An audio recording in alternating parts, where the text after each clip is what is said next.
জয় কৃষ্ণগুৰু, জয় কৃষ্ণগুৰু, জয় কৃষ্ণগুৰু, জয় কৃষ্ণগুৰু। প্ৰভুৰ কৃপাত মই মৃত্যুৰ পৰা বাচিছোঁ।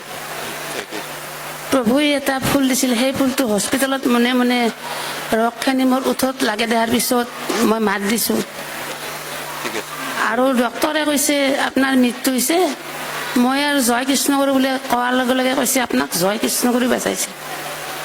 জয় কৃষ্ণগুৰু।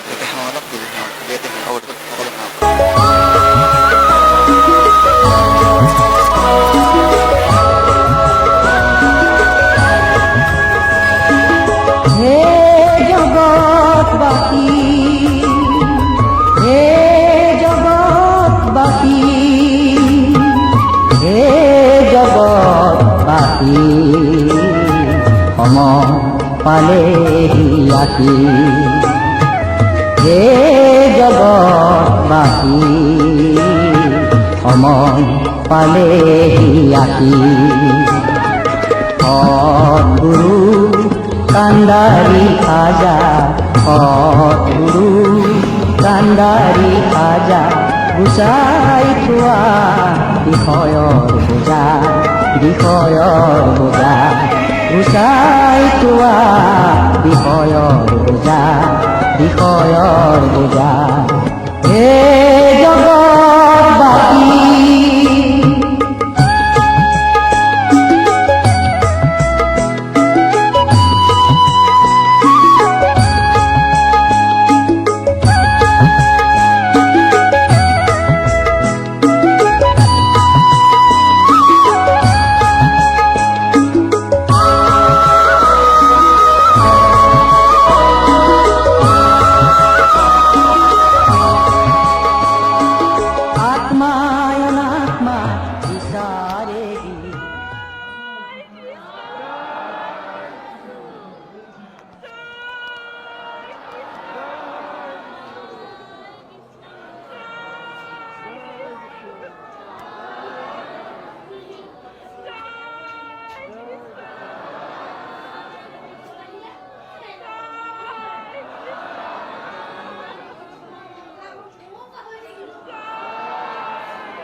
প্ৰভু তোমাৰ চৰণত আহিছো আমি, প্ৰভু তোমাৰ চৰণত আহিছো আমি।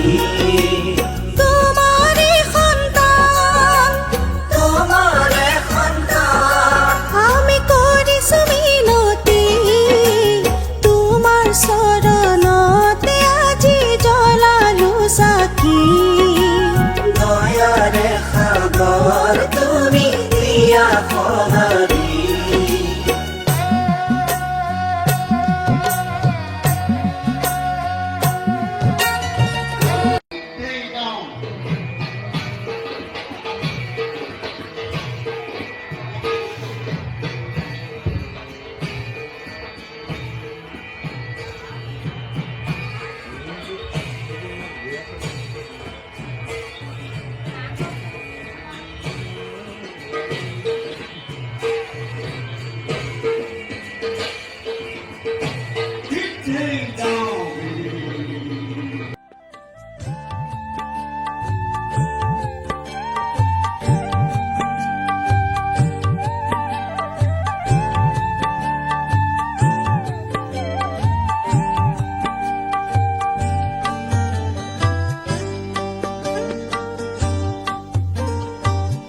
কৃপা কৰা হে প্ৰভু কৃষ্ণ গুৰুদেৱ, আধামে তোমাৰ নাম ডাকো হে প্ৰভু,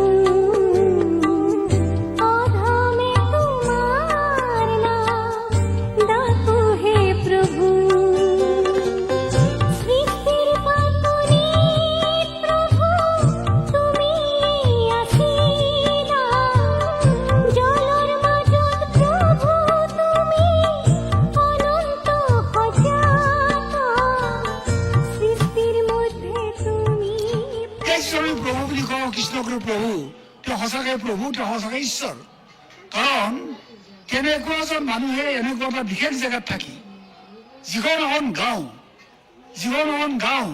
যিখন গাঁৱলৈ আহিবলৈ তেতিয়া ৰাস্তা নাই, যিখন গাঁৱলৈ আহিবলৈ তেতিয়া লাইট নাই, কাৰেণ্ট নাই, যিখন গাঁৱত সোমাব নোৱাৰি, সেই গাঁওখনত থাকি এনেকুৱা এজন ব্যক্তিয়ে তেওঁ এইবিলাক চিন্তা চৰ্চা কৰিছিলে, এখন সমাজ গঢ়াৰ চিন্তা চৰ্চা। তেতিয়াই তেওঁ চিন্তা কৰিছিল যে স্কুল লাগে, ভাবিব নোৱাৰি, তেতিয়াই তেওঁ স্কুল আৰম্ভ কৰিছে। তেতিয়াই তেওঁ লাহে লাহে চেষ্টা কৰিলে আমাক বিদ্যালয় লাগে, আমাক অসমীয়া বিদ্যালয়, ইংৰাজী বিদ্যালয় লাগে। 1992 চনত ইংৰাজী স্কুল, 1992 চনত ইংৰাজী স্কুল, কথাটো বিশ্বাসে নহয়। বিশ্ববিদ্যালয় আমাৰ মহাবিদ্যালয় আমাৰ সকলোতে আধ্যাত্মিক দিশৰ সংযোজন আছে, সেইকাৰণে এখন অনন্য ধৰণৰ শিক্ষানুষ্ঠান, অনন্য ধৰণৰ শিক্ষা পৰিষদ, কৃষ্ণগুৰু শিক্ষা পৰিষদ, অনন্য ধৰণৰ শিক্ষা পৰিষদ। কাৰণ ভাৰতবৰ্ষৰ ক'তো নাই য'ত শিক্ষাৰ লগত আধ্যাত্মিক দিশৰ সংযোজন কৰা হৈছে, য'ত ভাল কথা জনাৰ কাৰণে শিক্ষাৰ লগত সংযোজন কৰা হৈছে। গতিকে এইখনে এখন প্ৰথম অনুষ্ঠান য'ত আধ্যাত্মিক দিশৰ সংযোজন কৰা হৈছে। যেতিয়া বিশ্ববিদ্যালয়ত যোগদান কৰিলো তেতিয়া মানুহে ভাবে যে কৃষ্ণগুৰু আধ্যাত্মিক বিশ্ববিদ্যালয় এইখনত কেনেকুৱা শিক্ষা, মানুহে ভাবে যে এখন আধ্যাত্মিক, ইয়াত বেলেগ একো নাই। মই বাৰে বাৰে বুজাই ক'ব লগা হয় যে এইখন ডিব্ৰুগড় বিশ্ববিদ্যালয়, এইখন গুৱাহাটী বিশ্ববিদ্যালয় একেই, এইখন তেজপুৰ বিশ্ববিদ্যালয়, সকলোৰ সৈতে একেই। মাত্ৰ আমি অনন্য এটা ক্ষেত্ৰত যে আমাৰ ইয়াত আধ্যাত্মিক দিশৰ সংযোজন হৈছে। অংশয়তী মলমতী বচনে নলভে প্ৰীতি অস্বাভিমান কদাপি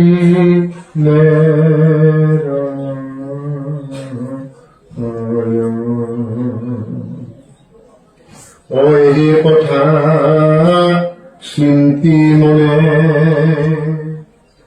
বসুদেৱে তক্ষণে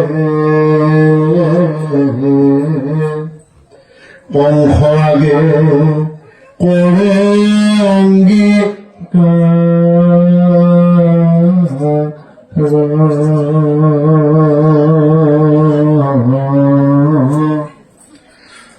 দৈৱ ক্ষীৰ গৰ্ভজাত এটি ভূমিষ্ঠতে তজু আগে দিব বাৰে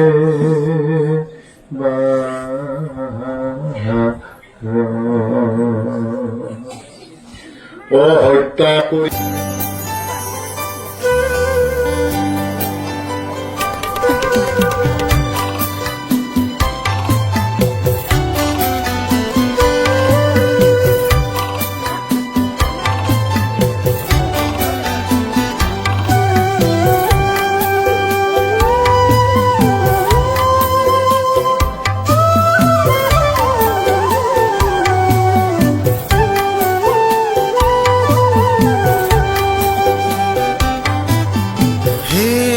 কৃষ্ণ গুৰু হে প্ৰভু জনাও তোমাৰ প্ৰণাম।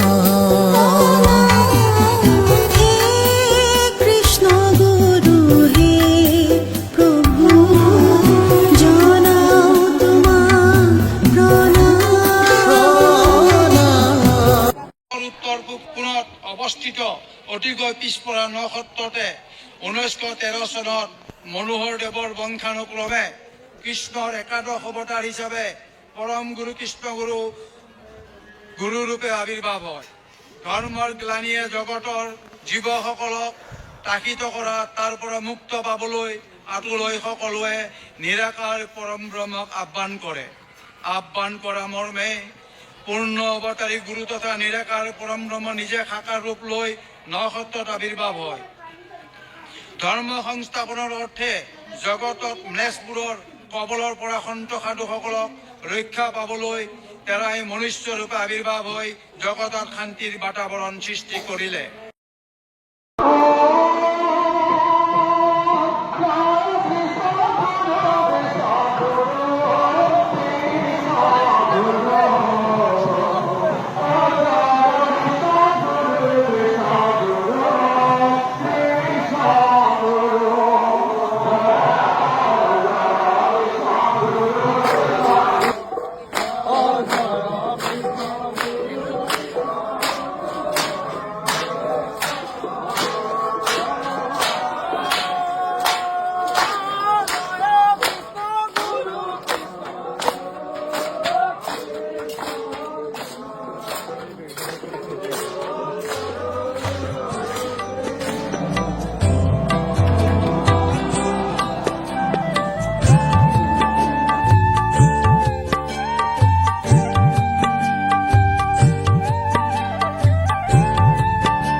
Guru